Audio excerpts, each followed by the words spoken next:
9ஆம் அதிகாரம் 12ஆம் வசனம். நம்பிக்கையுடைய சிறைகளே, அரணுக்கு திரும்புங்கள், இரட்டிப்பான நன்மையை தருவேன், இன்றைக்கே தருவேன். ஜெபிப்போம். பரிசுத்த ஆவியானவரே, எங்களுக்கான வார்த்தையை, எங்களுக்கான மன்னாவை நீர் தாரும். மனிதன் அப்பத்தினால மாத்திரமல்ல, தேவனுடைய வாயிலிருந்து புறப்படுகிற ஒவ்வொரு வார்த்தையினால் பிழைப்பான் சொன்ன வார்த்தை நாங்கள் பிழைப்பதற்கும், நாங்கள் வாழ்வதற்கும், நாங்கள் வளர்வதற்கும் எங்களுக்கு கிருபை தாங்க. இன்றைக்கி இந்த வார்த்தையின் மூலம் நீங்கள் பேசுங்க. எங்களுக்கு வேண்டிய மன்னாவை தாரும். தெய்வமே, நீர் பேசு. இயேசுவின் நாமத்தில் பிதாவே, ஆமேன். மீண்டும் வாசிப்போம். சகரியா 9ஆம் அதிகாரம் 12ஆம் வசனம்.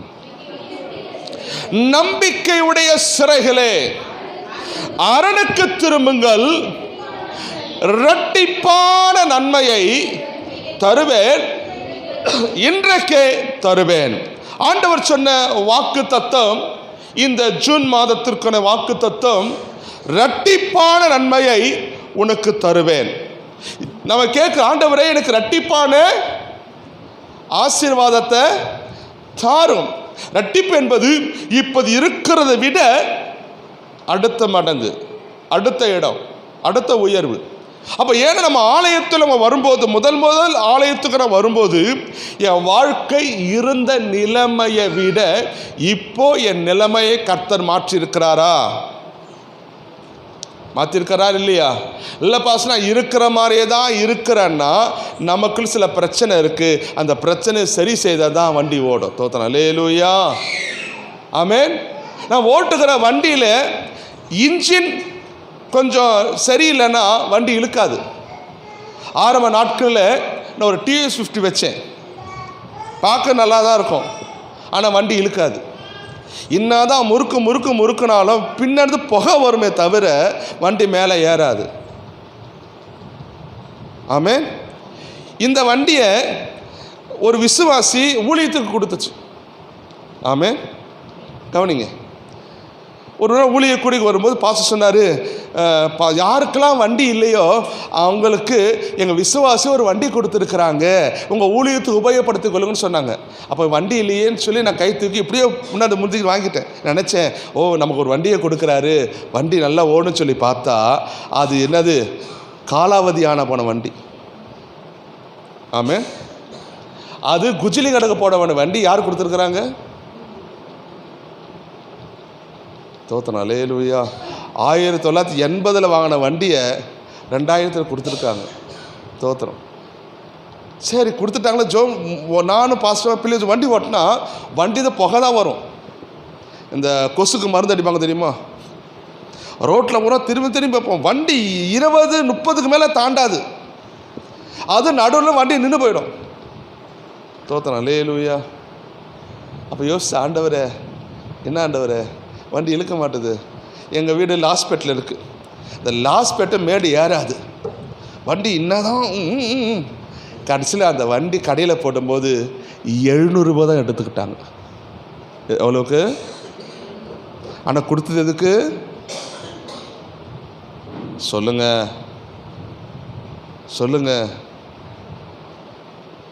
அப்போ யோசிச்சு, ஆண்டவரே, என்ன ஆண்டவரே, குப்பையில் போகிறதெல்லாம் ஊழியக்காரன் கொடுக்குறாங்களா ஆண்டவரே? ஊழியக்காரர் அவ்வளவோ? தோத்தனாலே. அப்போ சொன்ன, ஆண்டவரே நிச்சயமாக ஆசீர்வதிப்பேன். அப்புறம் தான் ஆண்டவர் வேறு வண்டியை கொடுத்தாரு, இன்னொரு வண்டியை கொடுத்தாரு. கர்த்தர் நடத்திக்கிட்டு இருக்கார். ஏன் தெரியுமா? ஒன்றும் இல்லாமல் நேரத்தில் நம்ம கர்த்தரை தேடும்போது அவர் நம்ம இரட்டந்தனையான ஆசீர்வாதத்தை நம்ம நிரப்ப வல்லவராக இருக்கிறார். அல்லேலூயா. அல்ல ஏன் சொல்லுகிறேன், நம்ம இரட்டிப்பான் நம்ம ஆரம்பத்தில் இருந்ததை விட இன்னைக்கு கர்த்தர் நம்ம ஒரு இடத்துல மேலே வச்சிருக்கிறார்னா அதுதான் ஆசீர்வாதத்தின் துவக்கம். தோத்தனா? அல்லேலூயா, அல்லேலூயா. நான் இருக்கிற நிலைமையிலேயே இருக்கிறேன்னா ஒன்று தெரிஞ்சுக்குங்க, இன்னும் நான் சரியாக பக்குவப்படலை, இன்னும் சரியாக ஆண்டவர்கிட்ட ஒப்பு கொடுக்கல. என் வாழ்க்கையில் ஆண்டவருக்கு ஒப்பு கொடுக்காதனால தான் என் வாழ்க்கை இருக்கிற நிலைமையிலே இருக்கிறது எல்லாமல் கொஞ்சம் வளரலை. தெளிவு வச்சுக்கோங்க. இப்போ இவரை குறித்து நான் தியானித்து கொண்டிருக்கும் போது பரிசுத்த ஆவியானவர் என் உள்ளத்தில் அவர் பேசின வார்த்தை, இரட்டிப்பான நன்மையை தருவேன் தருவேன் தருவேன் சொன்னதேப்பா. சரி, இந்த இரட்டிப்பான நன்மை யாருக்கு கிடைக்கும்னு சொல்லி கேட்டப்ப சொன்ன யாருக்குப்பா? அப்போ நினச்சேன், ஆண்டவரே நீங்கள் விசுவாசிகள் குடும்பங்களை ஆசீர்வதிக்கிறீங்க. இன்னைக்கு ஆண்டவர் பேசுகிறது உங்கள் குடும்பத்துக்கு தான் பேச போகிறார். நம்புறீங்களா? நம்புறீங்களா? அந்த இரட்டிப்பான ஆசீர்வாதம் வெளியே இருக்கிறவனுக்கு அல்ல, சபையில் இருந்து இந்த சத்தியத்தை கேட்கிற உங்களுக்கு அந்த இரட்டந்தனையான ஆசீர்வாதத்தை கர்த்தர் உங்களுக்கு தரப்போகிறார். வாசிப்போம். ஏசாயா தீர்க்கதரிசன புத்தகம் 61 அதிகாரம் 9வது வசனம். ம் ம் ம் ம் ம் ம் ம் அவர்களை பார்க்கிற யாவரும் அவர்கள் கர்த்தரால் ஆசீர்வாதத்தை. நல்லா பாருங்க, இன்னைக்கு இந்த வார்த்தை ஆண்டவர் சொல்றாரு, அவர்கள் கர்த்தரால் ஆசீர்வாதத்தை பெற்ற சந்ததி. சொல்லுங்களேன் தம்பி, தான் பண்ணா கர்த்தரால் ஆசீர்வாதத்தை பெற்ற. திரும்ப சொல்ல சேர்ந்து வாசிக்கிறீங்களா? அவர்கள் சந்ததியானது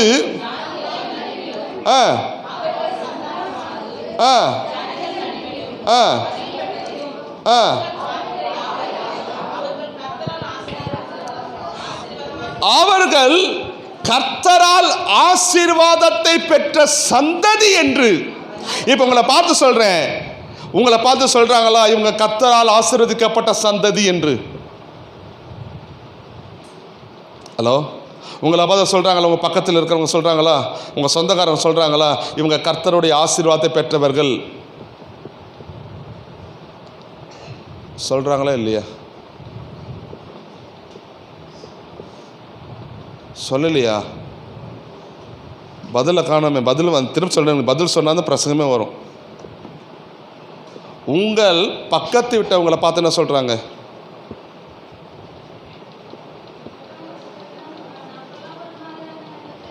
இப்போ வேறு மாதிரி இருக்கான்னு சொல்கிறாங்களோ? என்ன மாதிரி? வேற மாதிரி ப்ரோ. ஸ்தோத்திரம், அல்லேலூயா. இப்போ இவன் எப்படி இருக்கான்? வேறமா என்ன மாதிரிங்க? ஐயா, இவன் வாயை தந்த ஒரு பொய்யாதான் சொல்லிட்டு கிடக்குறான், இவன் வேற மாதிரி. அப்படியா? நான் சொல்கிறேன், நீங்கள் எப்படி இருக்கீங்க என்பதை ஒன்று உங்கள் வீட்டில் தெரிஞ்சுக்கலாம், 2 உங்கள் பக்கத்தில் தெரிஞ்சுக்கலாம். ஆனால் சபையில் சொல்ல முடியாது. சபையில் நம்ம ரொம்ப நல்லவர்களாக போல இருப்போம், அப்படி தானே? நான் இல்லை, என் பலன் இல்லை, என் தாளந்து இல்லை, எல்லாம் கிருபை. ஓ பரவாயில்லப்பா. கவனிங்க, நீ யார் என்பதை யார்கிட்ட இருக்கிற தெரிஞ்சுக்கலான்னா, ஒன்று உங்கள் வீட்டில் இருக்கிற மனைவியை பார்த்து, இல்லை புருஷனை பார்த்து, பிள்ளைகளை பார்த்து கேட்டுக்கலாம். உங்கள் வீட்டில் இவங்க இவர் எப்படின்னு கேட்டுக்கலாம். தோத்துறேன். அல்லேலூயா, அல்லேலூயா. யாரும் பிள்ளைங்க யாரும் வரலையா? யாரும் கேட்க? ஸ்தோத்திரம். இந்த வராங்க, வரட்டும். உங்களுக்கு செய்தி காத்திருக்கிறது. ஸ்தோத்திரம், அல்லேலூயா, ஆமேன். சரி, இப்போ ஆகாஷ் இருக்கான். ஆகாஷ், கவனிக்கிறியப்பா? அப்போ உங்கள் அப்பா இருக்கார். உங்கள் அப்பா வீட்டில் எப்படி? சொல்லிக் கொடுக்கூடாது. உங்கள் அப்பா வீட்டில் எப்படி?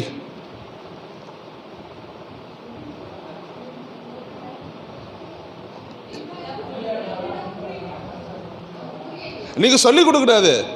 உங்கள் அப்பா உங்கள் வீட்டில் எப்படி நடந்துக்கிறாரு? நல்லாப்பாவா கெட்டாப்பாவா? ரொம்ப நல்லவரா? சரி சரி. நீ சர்ச்சில் உங்கள் அப்பா பக்கத்தில் உட்காரல, இப்போ சர்ச்சில் உங்கள் அப்பா எப்படி இருக்காரு?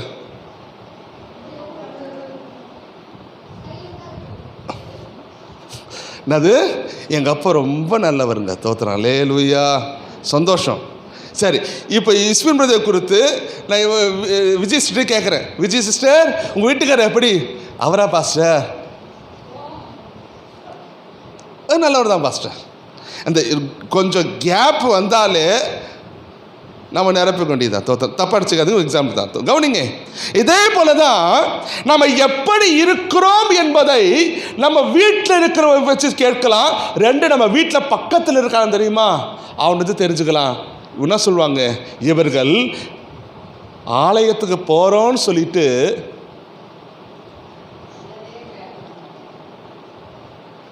என்ன சொல்கிறாங்க சொல்லுங்களேன், இது வசனத்து வாருங்களேன். இவர்கள் கர்த்தரால் ஆசீர்வாதத்தை பெற்ற சந்ததி என்று அவர்கள் அறிந்து கொள்வார்கள். ஏன்னா இன்னைக்கு ஆவியானவர் பேசுகிறது, இந்த ஆசீர்வாதத்தை நீங்கள் மற்றவங்களுக்கு காண்பிக்கிறவளாய் நீங்கள் மாறணும். ஆமென். சர்ச்சில் பைபிளை தூக்கிட்டு நகை போடாமல் பொட்டு வைக்காமல் கை தட்டி, இதெல்லாம் ஒன்றும் இல்லை, இதெல்லாம் வேஷம். தோத்திரம். அல்லேலூயா. என்ன சொல்லுது இதெல்லாம்? என்ன வேஷம்? கல்யாணத்துக்கு எப்படி போகிறோம்? ஹலோ, கல்யாணத்துக்கு எப்படி போகிறோம்?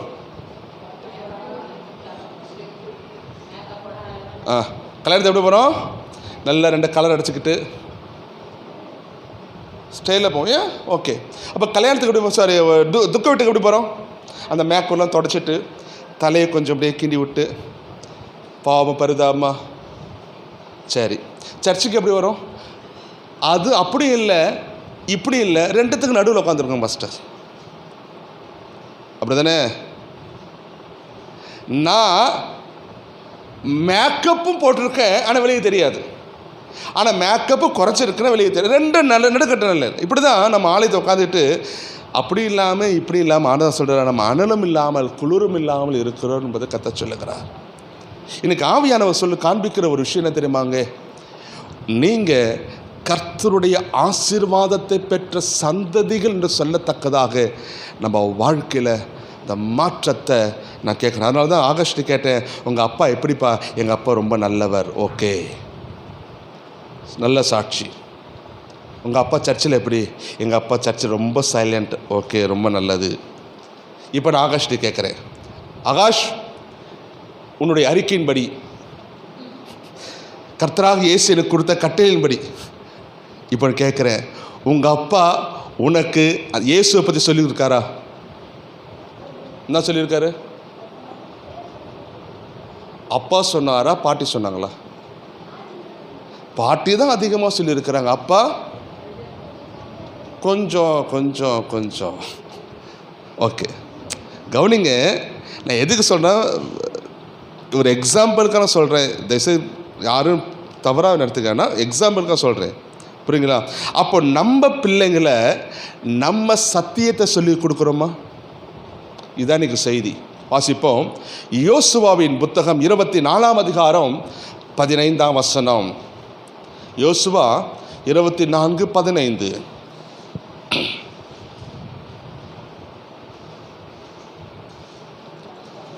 யோசுவா 24:15. கர்த்தரை சேவிக்கிற நம்ம உங்கள் பார்வைக்கு ஆகாததாய் கண்டால் நீங்கள் யாரை சேவிப்பீர்கள் இன்று தெரிந்து கொள்ளுங்கள். நதிக்கு அப்புறத்தில் உள்ள பிதாக்கள் சேவித்த தேவர்களை சேவிப்பீர்களோ, நீங்கள் வாசம் பண்ணுகிற தேசத்தில் குடியிருக்கிற எமோரியின் தேவர்களை சேவிப்பீர்களோ, நானும் என் வீட்டாருமோ என்றால் கர்த்தரையே சேவிப்போம் என்றார்கள். யார் சொன்னது? யோசுவா மரணம் அடைகிற நேரத்தில் தன்னுடைய மூப்பரையும் தலைவர்களையும் நியாயாதிபதிகளையும் அதிபதிகளையும் அழைத்து வந்து, நீங்கள் யாரை சேவிக்கிறீர்கள், நீங்கள் யாரை தெய்வமாய் நினைக்கிறீங்கன்னு கேட்டாங்க. அப்போ அவங்க சொன்னாங்க, இந்த வனாந்தரத்திலிருந்து நடத்தி வந்தது தேவனாகிய கர்த்தர், நான் மட்டுமல்ல நானும் என் வீட்டாருமோ வென்றால். கவனிக்கிறீங்களா? யோசுவா மரணம் அடைகிற நேரத்தில் கேட்ட வார்த்தை, நீங்கள் யாரை சேவிக்க? உங்கள் பிதாக்கள் ஆராதித்த தேவனை சேவிப்பீர்களா, அல்லது நீங்கள் குடியிருக்கிற தேசத்தில் இருக்கிற தேவனை சேவிப்பில் சொல்ல இல்லை இல்லை இல்லை இல்லை, இம்மட்டும் என்னை நடத்தி வந்த என் பரிசுத்தமுள்ள தேவனை தான் நானும் என் வீட்டாரும் சேவிப்போம் என்று தேவனை மகிமைப்படுத்தினாங்க. இப்போ நான் கேட்கிறேன், நீங்கள் ரட்சிக்கப்பட்டிருக்கீங்க, உங்கள் வீட்டார், நீங்கள் தேவனை அறிந்திருக்கீங்க, உங்கள் வீட்டார் யாரை சேவித்துக் கொண்டிருக்கிறாங்க?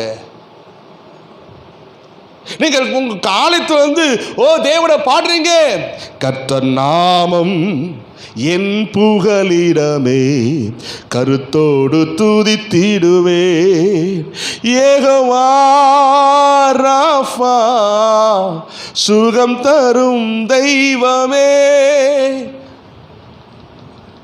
நல்லா இருக்கு. ஆனா வீட்டில் ஆலயத்தில் வரும்போது உம்மை போல நல்ல தேவன் யாரும் இல்லையே, உம்மை போல வல்ல தேவன் யாரும் இல்லையே.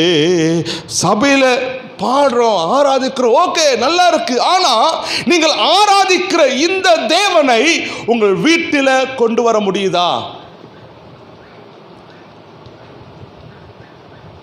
யோசுவா நியாயாதிபதிகளையும் அதிபதிகளையும் மூப்பரையும் தலைவர் கூப்பிட்டு கேட்டாரு, நீ யாரை சேவிக்கிறீங்க? என்னை அதிசயமாய் நடத்தி வந்த தேவன்.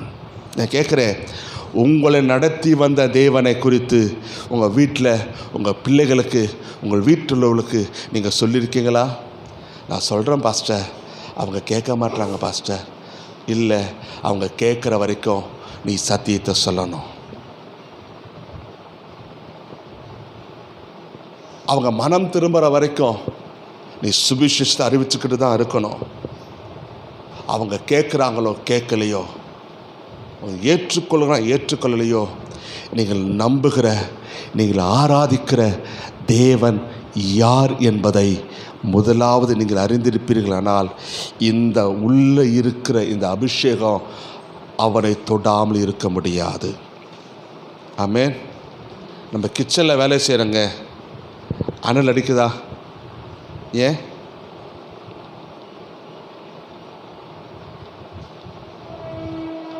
அடிக்குது? அந்த அடுப்பில் இருக்கிற அனல் என் சரீரத்தில் உணர்றீங்களா?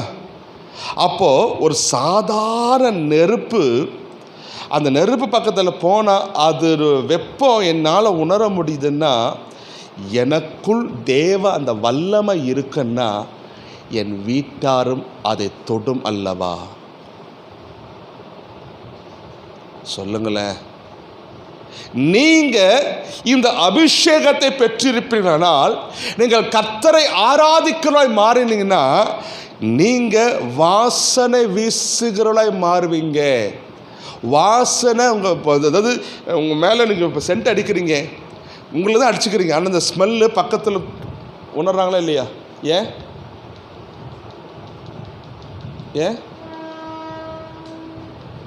புரியுதா உங்களுக்கு? அப்போ நான் ஒரு சென்ட்டு அடிக்கும்போது அந்த சென்ட்டு பக்கத்தில் இருக்கிற உணர்வு, நல்ல வாசனை சென்ட் அடிச்சிருக்காம்பா, நல்லா இருக்கு, என்ன ஃப்ளேவர், கேட்க தோணுதா இல்லையா? நல்ல வாசனை இருக்குப்பா, என்ன சென்ட்டுப்பா, கேட்குறமா இல்லையா?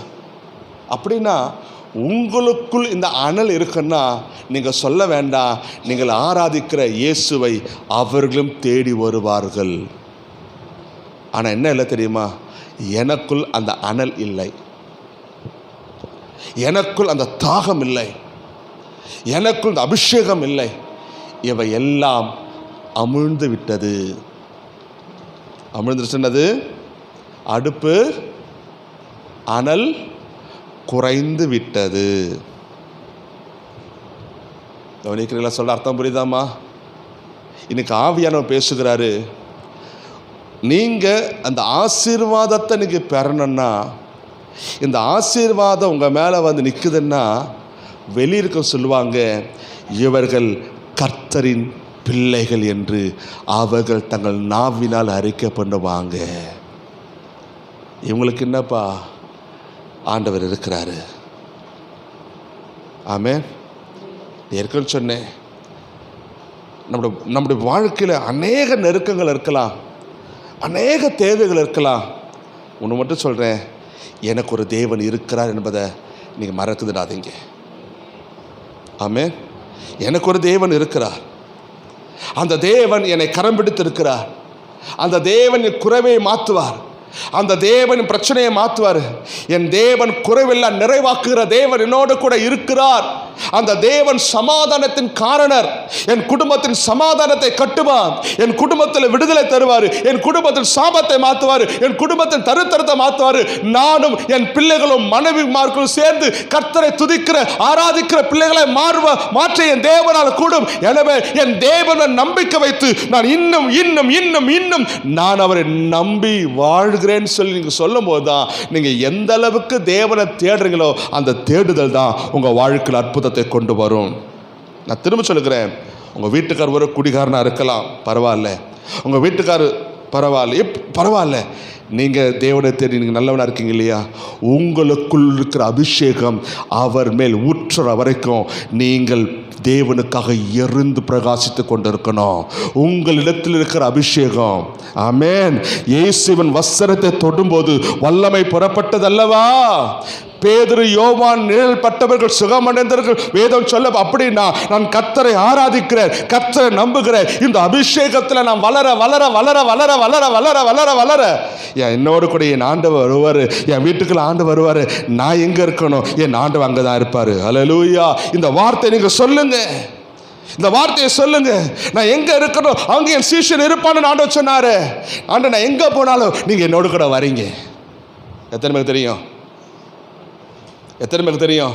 நான் எங்கே போனாலும் ஆமென் ஆமென் ஆமென். நான் எங்கே நடந்தாலும் எங்கே போனாலும் என் ஆண்டவர் கரம் பிடித்தவர் என் கையை பிடிச்சி நடு கூட வந்துக்கிட்டு இருக்காரு. நீங்கள் வீட்டுக்கு போனாலும் உங்கள் வீட்டில் ஆண்டவர் இருக்கிறாங்க. ஆமென். உங்கள் வீட்டுக்கு ஆண்டவர் வராரு. அன்றைக்கி சகைய வீட்டுக்கு வந்த அந்த நிமிஷத்தில் ஒரு மாற்றம் ஏற்பட்டதுங்க. உன் வீட்டுக்கு வந்தால் உன் வீடு மாறும். ஏன் மாறலைண்ணா? நான் மாறலை, ஆனால் என் வீடு மாறலை. நான் மாறாத பட்சத்தில் என் வீடு மாறாது. நான் அர்ப்பணம் பண்ணாத பட்சத்தில் என் பிள்ளைகள் அர்ப்பணம் பண்ண மாட்டாங்க. நான் ஆண்டவரை செவிக்காத பட்சத்தில் நான் வாரத்தில் ஒரு நாள் மட்டும் கிறிஸ்தவனாக இருந்தால் பிரயோஜனம் அல்ல. வாரத்தில் ஒரு நாள் மட்டும் ஆண்டவரே நல்லவர் நல்லவன் சொல்லி ஒவ்வொரு நாளும் நீங்கள் ஆராதிக்கிற தேவனை உங்கள் வீட்டில் நீங்கள் காண்பிக்கணும். ஆமென் ஆமென். தானியேல் 3 வேளை ஜெபம் பண்ணினான். அவன் ஜெபிக்கிறத பார்த்தாங்களா பார்க்கலையா? பார்த்து சந்தோஷப்படுத்தாங்களா? பரவாயில்லப்பா தானியேல் ஜெபிக்கிறான்ப்பா, கதை சாத்திட்டு போனாங்களா? என்ன பண்ணாங்க? அவனை ஜெபிக்க விடாதபடிக்கு சில சட்டத்தையே கொண்டு வந்தாங்க, சில காரியங்களையும் கொண்டு வந்தாங்க. நீ என்னதான் கொண்டு வந்தாலும் சரிதான், என் தேவனை நான் ஜெபிக்காமல் இருக்க மாட்டேன்னு சொல்லி தானியேல் வழக்கத்தின்படியே ஜெபம் பண்ண ஆரம்பித்தான். அதெல்லாம் என்ன கிடச்சிதுங்க? தானியேலுக்கு கிடச்சது என்ன? ஜெபிக்கிறனால அவனுக்கு ஆசீர்வாதம் வந்துச்சா? இல்லை, ஜெபிக்கிறனால அவனுக்கு சிங்க கெபி தான் வந்தது. கவனிக்கிறீங்களா? நான் வீட்டில் ஜெபிக்கிறேன். ஓ, நான் ஜெபிச்சா சூழ்நிலை மாறும். ஆனால் மாறுவதற்கு முன்னாடி கர்ச்சிக்கிற சிங்கங்கள் உன்னை சுற்றி வரும். உன்னை சிறைச்சாலையின் அனுபவத்துக்கு தூக்கி எறியப்படுற நிலைமை வரும். இவையெல்லாம் எதுக்கு தெரியுமா? நீ ஆராதிக்கிற தேவன் யார் என்று காண்பதற்காக தான் கர்த்தர் உன்னை சிங்க கபியில தூக்கி எறிகிறார். பசியில சிங்கத்தின் மத்தியில் தூக்கி எறிவதற்கு காரணம் தெரியுமா? நீ ஆராதிக்கிற தேவன் சிங்கத்தின் வாய்களை கட்டுகிறவர் என்று அவர்கள் பார்க்கத்தக்கதாக. ஏன்னா நீ ஜெபிக்கிறத பார்த்தவங்க சிங்கத்தின் வாயை கட்டுவதும் பார்ப்பதற்காக தான் கர்த்தர் இதை உங்க வாழ்க்கையில் அனுமதிக்கிறார். ஆமென். குறை பேசுறவங்க குற்ற சாட்டை எட்டி பார்க்கிறாங்க.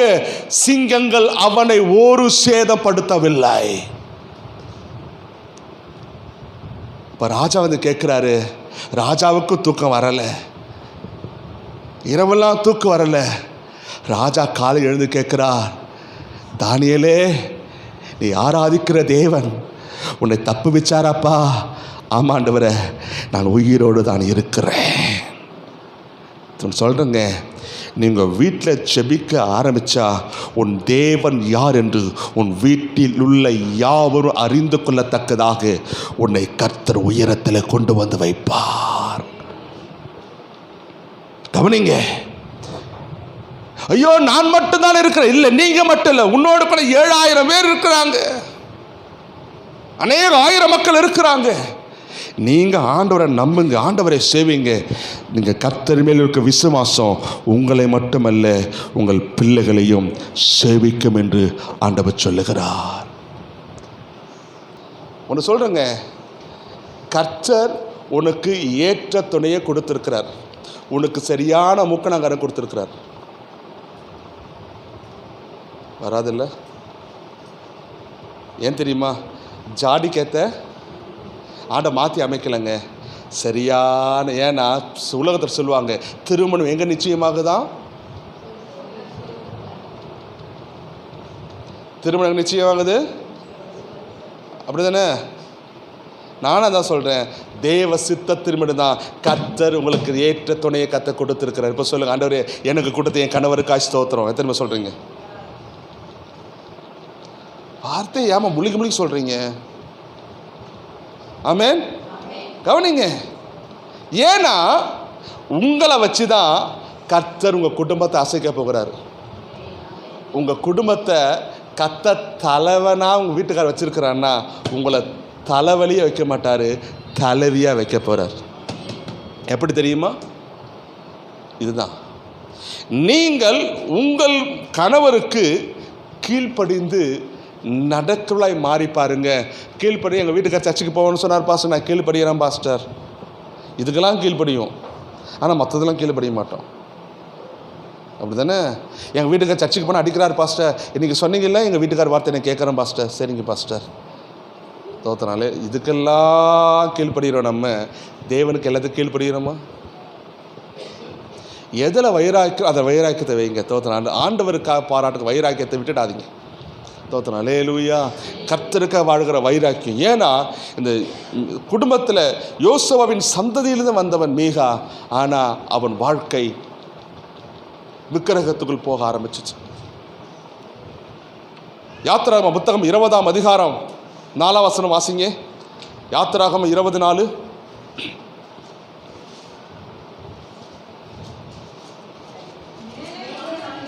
மேலே வானத்திலும் கீழே பூமியிலும்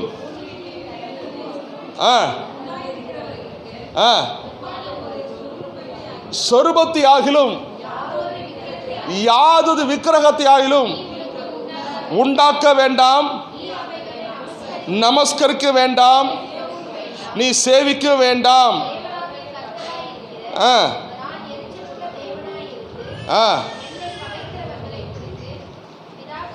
நல்லா பாருங்க, ஆண்டை எதில் எரிச்சல் ஆகிறா தெரியுமா? எதில் எரிச்சல் ஆகிறா தெரியுமா? இந்த விக்கிரகங்களின் மேல். அந்த விக்கிரகங்கள் மேல் தேவனை ஆராதிக்கிற. ஏன்னா கலை ஆயத்தப்பட்டு இருக்கும்போது ஆண்டவர் ஒரு காரணம் சொன்னார் யாக்கோப்பை குறித்து. ஆமென். யாக்கோப்பு ராகேலை நேசிச்சான், அப்படிதானே? யாக்கோப்பு ராகேலை நேசிச்சான். இப்போ லாமானை விட்டு யாக்கோப்பு லேயாலும் ராகேலை கூட்டிகிட்டு வரும்போது தன் நேசித்த மனைவி ஒரு காரியம் பண்ணா. என்ன பண்ணா தெரியுமா? தன் தகப்பன் வீட்டில் இருந்த விக்கிரகத்தை எடுத்து ஒளிச்சு வச்சுட்டா. ஆனால் யாருக்கு தெரியாது? யாக்கோப்புக்கு தெரியாது. எனக்கு ரகசியமான காரியத்தை வீட்டுக்கு தெரியாமல் ஒளிச்சு இவங்க வீட்டில் இருக்குது. தோத்தன். அல்லேலூயா, அல்லேலூயா. நான் சொல்கிறேன், நீங்கள் கர்த்தரை அறிந்திருக்கிறீங்கன்னா உங்கள் வீட்டில் விக்கிரகங்கள் இருக்கக்கூடாது என்று ஆண்டவர் சொல்லுகிறார். ஏன் தெரியுமா? இவை உன் ஆசீர்வாதத்துக்கு தடையாக இருக்கிறது. வேதம் சொல்லுகிறது, யாதொரு விக்கிரகத்தையும் சொரூபத்தையும் நீ நமஸ்கரிக்க வேண்டாம், உண்டாக்க வேண்டாம் ஏனெனில் நான் எரிச்சலுள்ள தேவனாய் இருக்கிறேன். எரிச்சல் எங்கே இருக்கோ அங்கே சமாதானம் இருக்குமா? சொல்லுங்கம்மா, இருக்குமா? அப்போ அவன் வீட்டில் ஏன் சமாதானம் இல்லை, ஏன் பிரச்சனையாக இருக்குன்னா ஒன்று தான், உள்ள ஒருத்தன் உட்காந்துருக்கான். ஆமென். நான் சொல்லுகிறது ஆண்டவரை அறிந்த பிள்ளைகளுக்கு சொல்லுகிறேன். அறியாதவர்கள் ஓகே, நீங்கள் ஜெபம் பண்ணுங்க, சீக்கிரம் அந்த நிலைமையை கர்த்தர் மாற்றுவார். நீங்கள் கர்த்தரை சேவிக்கிற சந்ததியாய் மாறணும். நீங்கள் கர்த்தரை நம்புகிற சந்ததியாய் மாறணும். இங்கே கிதியோனு குறித்து ஆண்டவர் சொல்லுகிறார். கிதியோன் கர்த்தருடைய ஊழியக்காரனாய் வாழ்ந்தவன், கர்த்தருக்காய் வாழ்ந்து பிரகாசித்தவன்.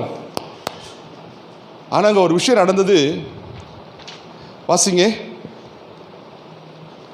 நியாயாதிபதிகள் 8ஆம் அதிகாரம் 27வது வசனம். நியாயாதிபதிகள் 8:27.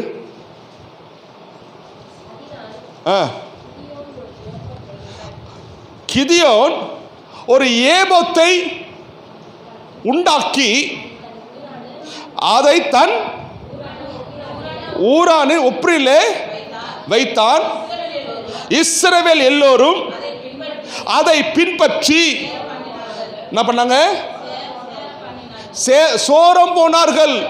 எதை சோரம் போனாங்க? கிளாசிங்க. அது கிதியோனுக்கும் அவன் வீட்டாருக்கும் ஆசீர்வாதமாக இருந்தது. அப்படியா? கண்ணின் என்னது?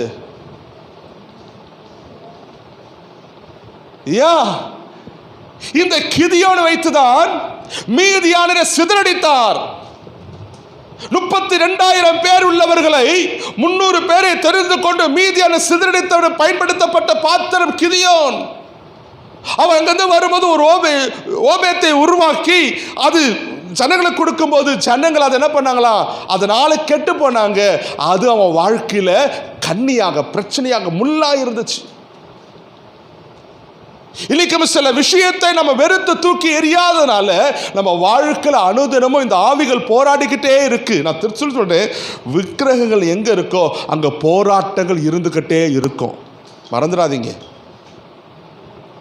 இந்த ஆவிகள் எங்க இருக்கோ அங்கெல்லாம் போராட்டமும் பிரச்சனையும் இருந்துகிட்டே இருக்கும். அதுக்கு ஒரே வழி, உன் வீட்டில் இருக்கிற அந்த காரியத்தை எல்லாம் புறம்ப தள்ளி தேவனுக்கு மகிமைப்படுத்த ஆராதிங்க. அப்பாவின் பிரசன்ன வீட்டுக்குள் வந்தா வீடு சமாதானம் நிறைந்த வீடாக இருக்கும். உன் வீடு வசனத்தினால, வல்லமையினால், வார்த்தையினால் அபிஷேகப்பட்ட நிரப்பப்பட்ட வீடாக இருக்கணும் தான் கர்த்தர் எதிர்பார்க்கிறார். தோத்திரம். அல்லேலூயா. உன் சந்ததி கர்த்தரின் ஆசீர்வாதத்தை பெற்ற சந்ததியா இருக்கணும் கர்த்தர் விரும்புகிறார். நீங்க கர்த்தரை சேவிக்கிற சந்ததியா இருக்கணும் கர்த்தர் விரும்புகிறார்.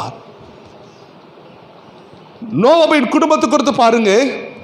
ஆதாமிலிருந்து 10வது தலைமுறையில் பிறந்தவன் இந்த நோவா.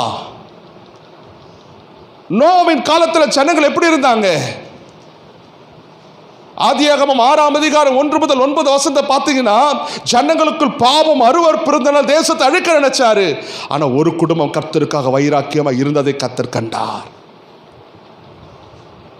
இந்த ஒரு மனுஷனை கொண்டு இந்த உலகத்தை அழிக்க நினைச்சவர், ஒரு குடும்பம் கர்த்தரை சேவிக்கிற குடும்பமாய் கர்த்தர் கண்டதுனால அந்த நோவாவின் குடும்பத்தை வைத்துதான் இன்னைக்கு நீங்களும் நானும் அந்த உலகத்தில் வாழ்ந்துகிட்டு இருக்கிறோம்.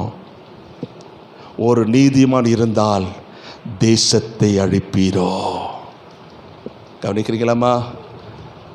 ஒருவேளை ஜனங்களோடு ஜனங்களாய் நோவாவும் வாழ்ந்திருந்தா இன்னைக்கு நீங்களும் நானும் கரைச்சிருக்க மாட்டோம். கர்த்தர் நம்மை பிரித்தெடுத்த சந்ததியை கர்த்தர் மாற்றியிருக்கிறார். நோவாவின் குடும்பம் நம் வாழ்வதற்கான வழிகளை உண்டாக்கினது. 2 பேதுரு 2ஆம் அதிகாரம் 5ஆம் வசனத்தை வாசிங்க. 2 பேதுரு 2ஆம் அதிகாரம் 5ஆம் வசனம்.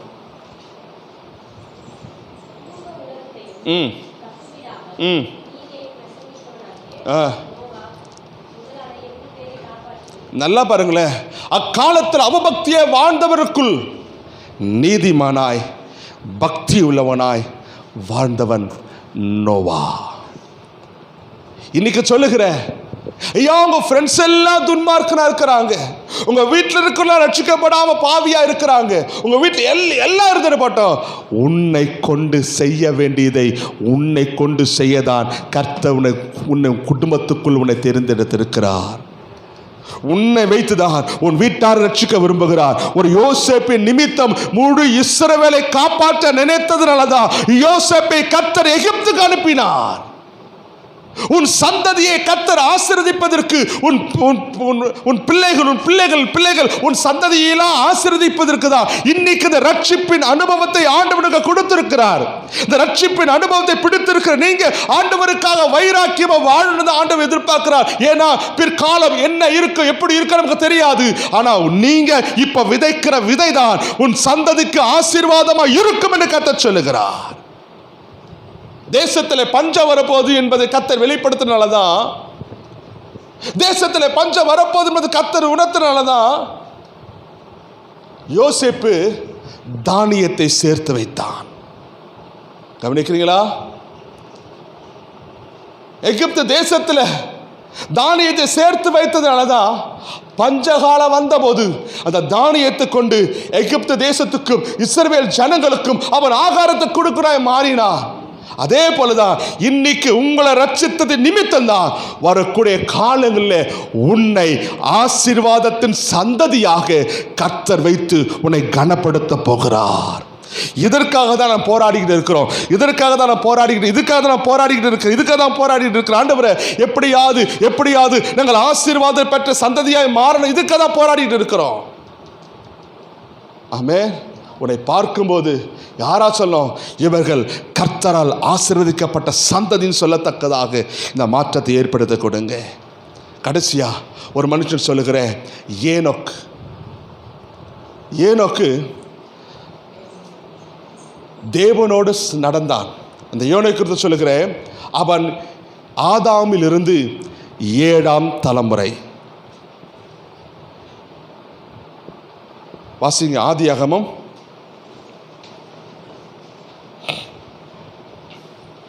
5ஆம் அதிகாரம் 18வது வசனம்.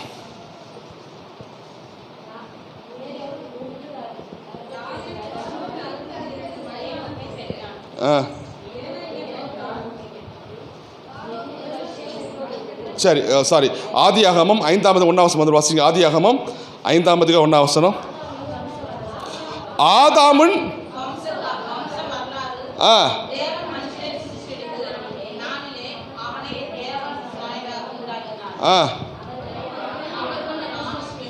அம்மா ஆதியாகமம் 5ஆம் அதிகாரம் 1ஆம் வசனம்.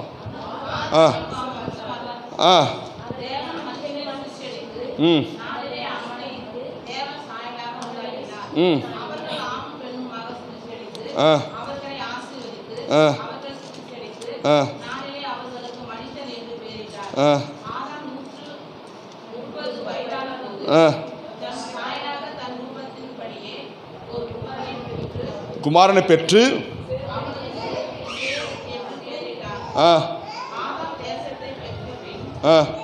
நல்லா பாருங்க, கவனிங்க. ஆதியாகமம் 5ஆம் அதிகாரம் 1லிருந்து 18 வசனம் வரைக்கும் வீட்டில் வாசிங்க. லூக்கா அதிகாரம் 3ஆம் அதிகாரம் 37-38 வசனம் பார்த்தீங்கன்னா, ஏனோக்கு ஆதாமின் 7ஆம் தலைமுறை என்று சொல்லப்பட்டிருக்கிறது. இந்த ஏனோக்கின் தகப்பன் பெயர் என்ன தெரியுமா? காயின். ஆமென். ஏனோக்கு தகப்பன் பேர் என்னது? நமக்கெல்லாம் காயின் சொன்ன யார் ஞாபகம் வரும்? காயின் சொன்ன யார் ஞாபகம் வரும்?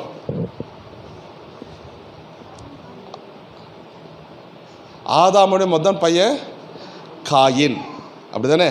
அதனால தான் ஆண்டவர் சொல்றாரு, குறிப்பிட்டு இவனை 7ஆம் தலைமுறை. ஏன்னா இந்த ஏனோக்கின் தகப்பன் பெயரும் காயின். ஆண்டவர் சொல்லி குறிப்பிட்டு காண்பிக்கிறார், இந்த 7ஆம் தலைமுறையில் பிறந்தவன் காயின் மகனாக இருக்கிற ஏனோக்கு. ஆமென். அவன் நம்மை தேற்றுவான் என்று அவனுக்கு ஏனோக்கு என்று பெயரிடுகிறான். இந்த ஏனோக்கு 365 வருஷம் தேவனோடு சஞ்சரித்தான். ஆதியாகமம் 5ஆம் அதிகாரம் 23, 24 வசனம். அவன் தேவனோடு நடந்தான், கர்த்தரோடு வாழ்ந்தான்.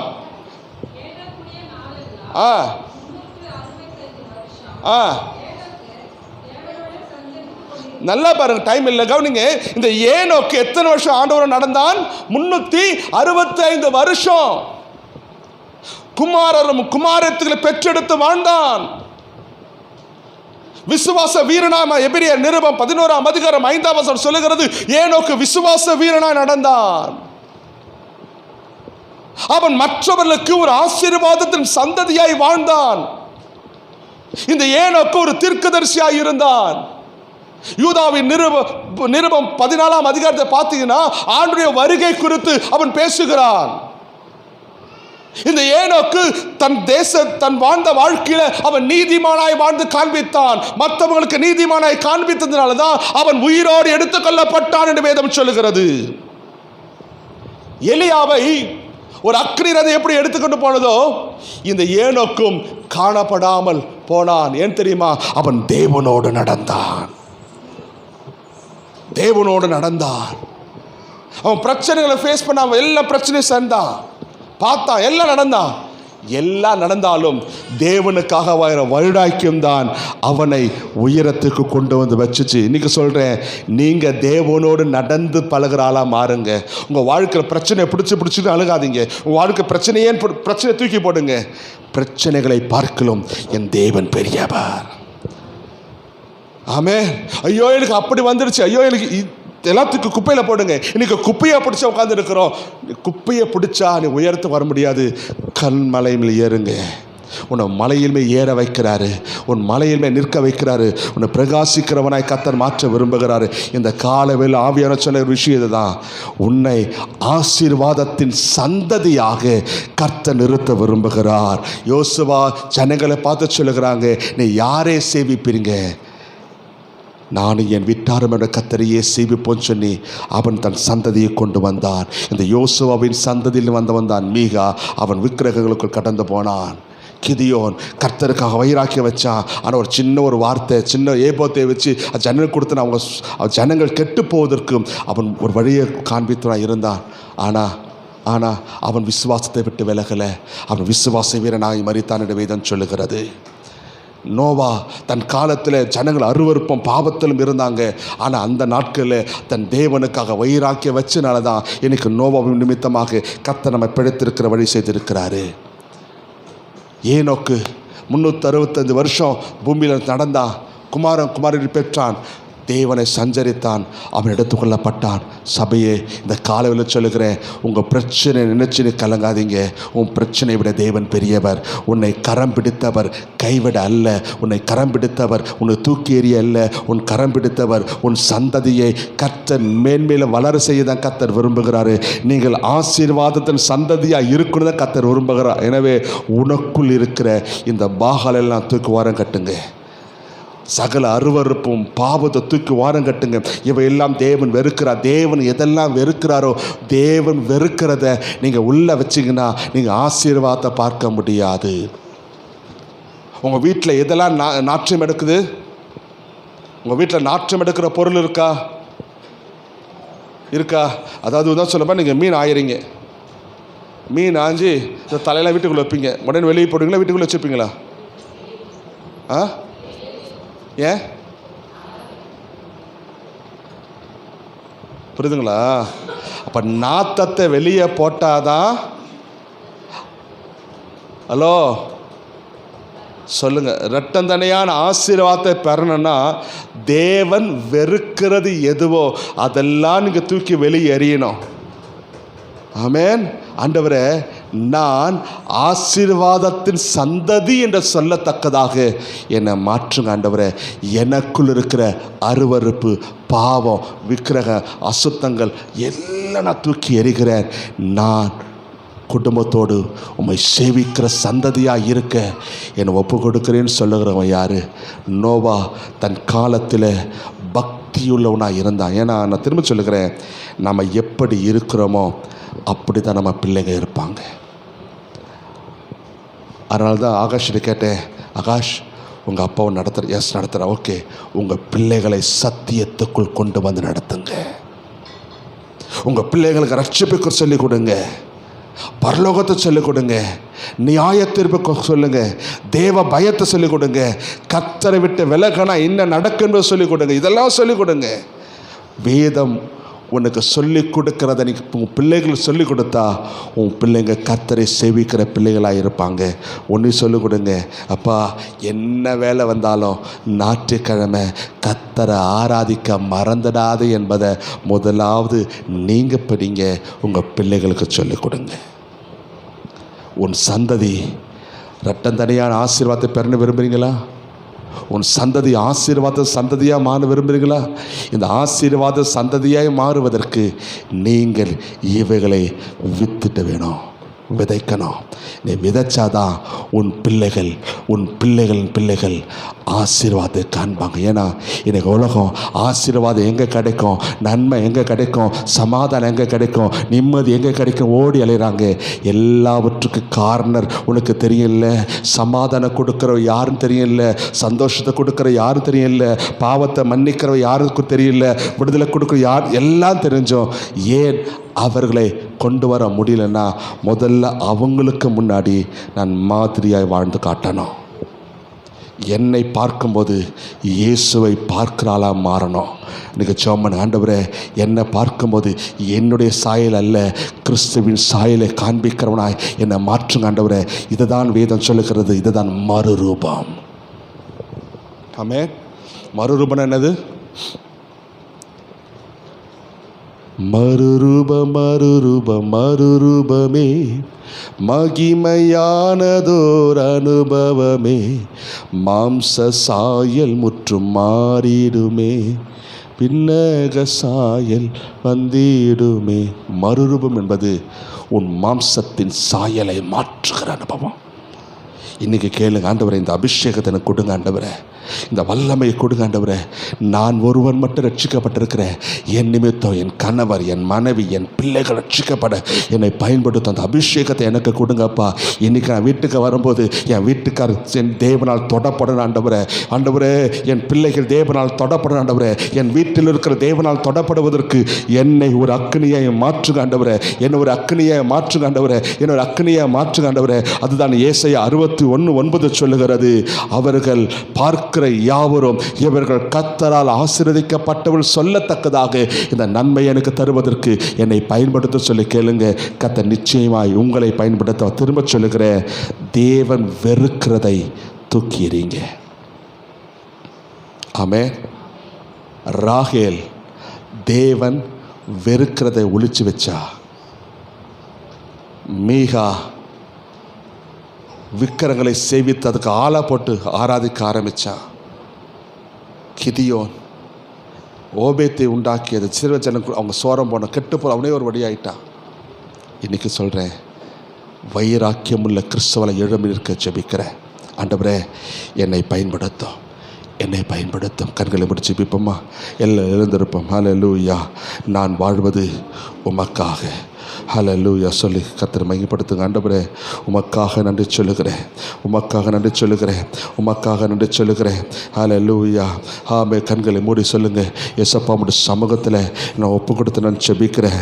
ஓ ஹல்லேலூயா. கண்களை மூடுங்க. ஆண்டவரே உங்கள் சமூகத்தில் ஒப்பு கொடுக்குறேன் ஆண்டவரே. ஓ ஹல்லேலூயா. நானும் என் வீட்டாருமை வென்றால் கர்த்தரை சேவிக்கிறவளாய் மாற, கர்த்தரை சேவிக்கிறவளாய் மாற நான் ஜெபிக்கிறேன், நான் ஜெபிக்கிறேன், நான் ஜெபிக்கிறேன், நான் ஜெபிக்கிறேன், நான் ஜெபிக்கிறேன், நான் ஜெபிக்கிறேன், நான் ஜெபிக்கிறேன். கர்த்தர் உதவி செய்யுங்கப்பா. கண்களை மூடி சொல்லுங்க. ஓ ஹல்லேலூயா. நான் வாழ்வது உமக்காக, உமது ஊழியம் செய்வதற்காக. சொல்லுங்க. நான் வாழ்வது உமக்காக, உமது ஊழியம் செய்வதற்காக, உமக்காக யாவையும் சகித்துக் கொள்வேனே, இவனையும் பொருட்டாக எண்ணுவதில்லை. உமக்காக யாவையும் சகித்துக் கொள்வேனே.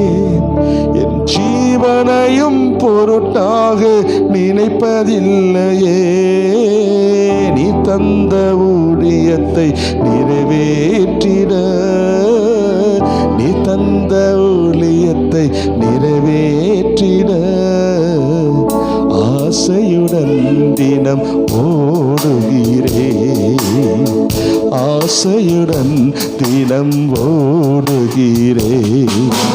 நான் வாழ்வது உமக்காக, உமது ஊழியம் செய்வதற்காக.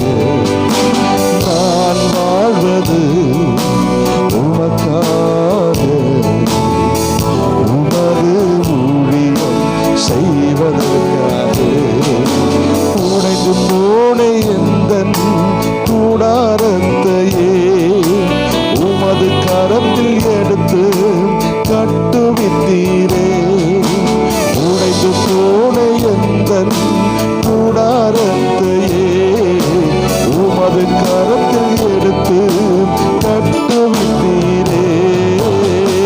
பாழானவைகளை சீர்படுத்தி விட்டீர், பாழானவைகளை சீர்படுத்தி விட்டீர்.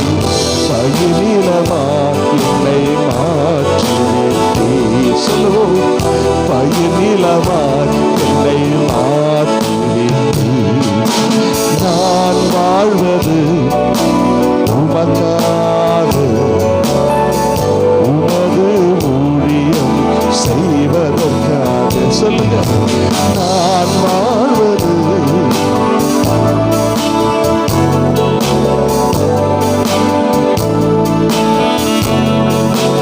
சொல்லுவோம், நான் வாழ்வது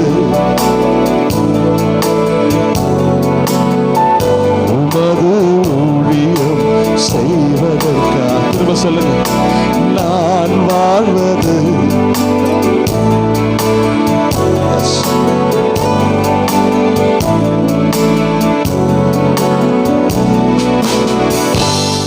தேவன் உன்னை தெரிந்து கொண்டிருக்கிறார். பூமியின் கடையாந்தரங்களில் இருந்து உன்னை தெரிந்தெடுத்திருக்கிறார். பிசாசானவன் நம்மில் தீவிரம் காட்டி நம் ஆத்மாவை பிடுங்குவதற்கு எத்தனையோ சூழ்ச்சிகளை கொண்டு வந்து நிறுத்துகிறார். ஆனா நமக்குள் இருக்கிற ஆவியானவர் நாம் விசுவாசத்தை விட்டு விலகி போகாதபடிக்கு நம்முடைய பலவீனங்களில் அவர் உதவி செய்கிறார். நான் உடைஞ்சிடக்கூடாது, நான் திசை மாறிடக்கூடாது, அவர் விட்டு விலகி கூடாது என்பதனால அவர் இன்னும் நம்மை நெருக்கிக் கொண்டிருக்கிறார். ஆண்டவரே, நான் உங்க சமூகத்தில் ஒப்பு கொடுத்து ஜெபிக்கிறேன், உங்க சமூகத்தில் நான் ஒப்பு கொடுத்து ஜெபிக்கிறேன், ஒரு சமூகத்தில் நான் ஒப்பு கொடுத்து ஜெபிக்கிறேன். எனக்கு உதவி செய்யுங்கப்பா, எனக்கு உதவி செய்யுங்கப்பா. உங்க ரத்தத்தின் மேன்மை எனக்கு கொடுங்கப்பா. உங்க ரத்தத்தினால் பாவங்களை கழுவினே சொல்லி ஜெபம் பண்ணுங்க. ஆண்டவரே, இன்னைக்கு இந்த அபிஷேகத்தை எனக்கு கொடுங்க. என் நிமித்தம் என் பிள்ளைகள், என் வீட்டில் உள்ளவர்கள் ரட்சிக்கப்படுவதற்கு எனக்குள் ஒரு அக்னியை போடு ஆண்டவரே, எனக்குள் அபிஷேகத்தை போடு ஆண்டவரே. தேவனை அறிந்த ஒரு நீதிமான் நிமித்தம் இன்னைக்கு முழு உலகத்தை கர்த்தர் பாதுகாத்தாரே. நோவா தன் காலத்தில் பக்தியுள்ளவனும் நீதிமானாய் இருப்பதை கர்த்தர் கண்டதினாலதான் கர்த்தரின் கண்களில் தயவு கிடைச்சிச்சு. ஜனங்கள் செய்த பாவம் அருவருப்பு தேசத்தை அழிக்க நினைச்சாரு. ஆனா ஒரு மனுஷன் நிமித்தமாய் நான் இன்னைக்கு பிழைத்து வாழுகிறேன்னா உங்களை வச்சுதான், உங்க உங்க வீட்டை கத்தத்தோட விரும்புகிறாரு. உங்களை வச்சுதான் உங்க வீட்டாரை மாற்ற விரும்புகிறாரு. உன் வீட்டில் கத்தோட பயன்படுத்தப்படுகிற பாத்திரமாய் கத்தர் மாற்ற விரும்புகிறாரு. எத்தனை பேர் கேட்க விரும்புறீங்க, ஆண்டவரே என்னை பயன்படுத்தும், என் மேல அந்த அக்னியை போடும். ஒரே நிமிஷம் சொல்லிச்சோம், எல்லாரும் கண்ண மூடி என்னை அபிஷேகத்துக்கு நிரப்புங்க ஆண்டவரே, என்ன அபிஷேகத்தை நிரப்ப ஆண்டவரே.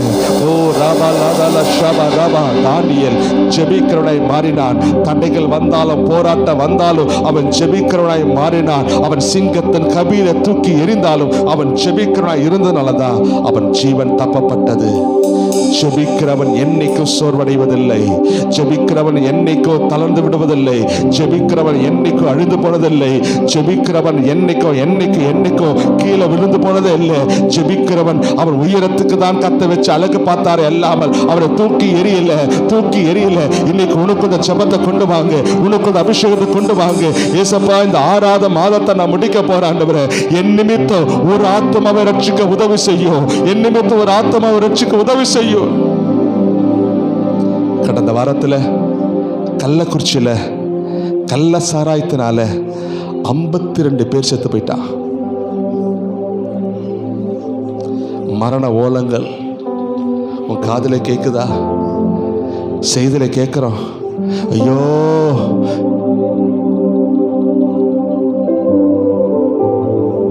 கவனிங்க, இதெல்லாம் கத்த அழிய பண்ணணும் சொல்லி ஜெபம் பண்ணுங்க. இந்த கள்ள சாராயம் குடி எல்லா தேசத்தை விட்டு பிட்டுங்கி எரியணும். ஜனங்களை சாகடிக்கிற அந்த குடி வெறி எல்லாம் அழிந்து போங்க சொல்லி ஜெபம் பண்ணுங்க. நான் கண்ணு முன்னாடி 52 பேர் இறந்துட்டாங்க. இன்னும் பாரம் இல்லையா? ஆண்டவரே, எங்கள் தேசத்தில் இருக்க குடியை தூக்கி எறிங்க. குடிவெறியின் ஆவிகள் தேசத்தோடு கடந்து போகட்டும். இந்த கள்ள சாராய குடி எல்லாம் எங்க தேசத்திற்கு கடந்து போகட்டும். என் குடும்பம் சீர் பெற்று சமாதானம் பெற்று சுகமா இருக்க செபிக்கிறேன். இந்த குடியினால எத்தனை குடும்பம் அழுதுகிட்டு இருக்கு தெரியுமா? ஜெபம் பண்ணுங்களே. தேவனை அறிந்த தேவ பிள்ளையை ஜெபம் பண்ணுங்களே. இந்த குடியினால அப்பாவை இழந்து எத்தனை பிள்ளைங்க அழுறாங்க, அம்மாவை இழந்து எத்தனை பிள்ளைங்க அழுறாங்க, குடும்பத்தாரை இழந்து எத்தனை பிள்ளைங்க அழுறாங்க. இன்னைக்கு 52 பேர் நரகத்தில் கிடக்குறாங்களே. சொல்லி ஜெபம், கர்த்தர் மாற்றத்தை உண்டாக்குங்க, ஒரு மாற்றத்தை உண்டாக்குங்க.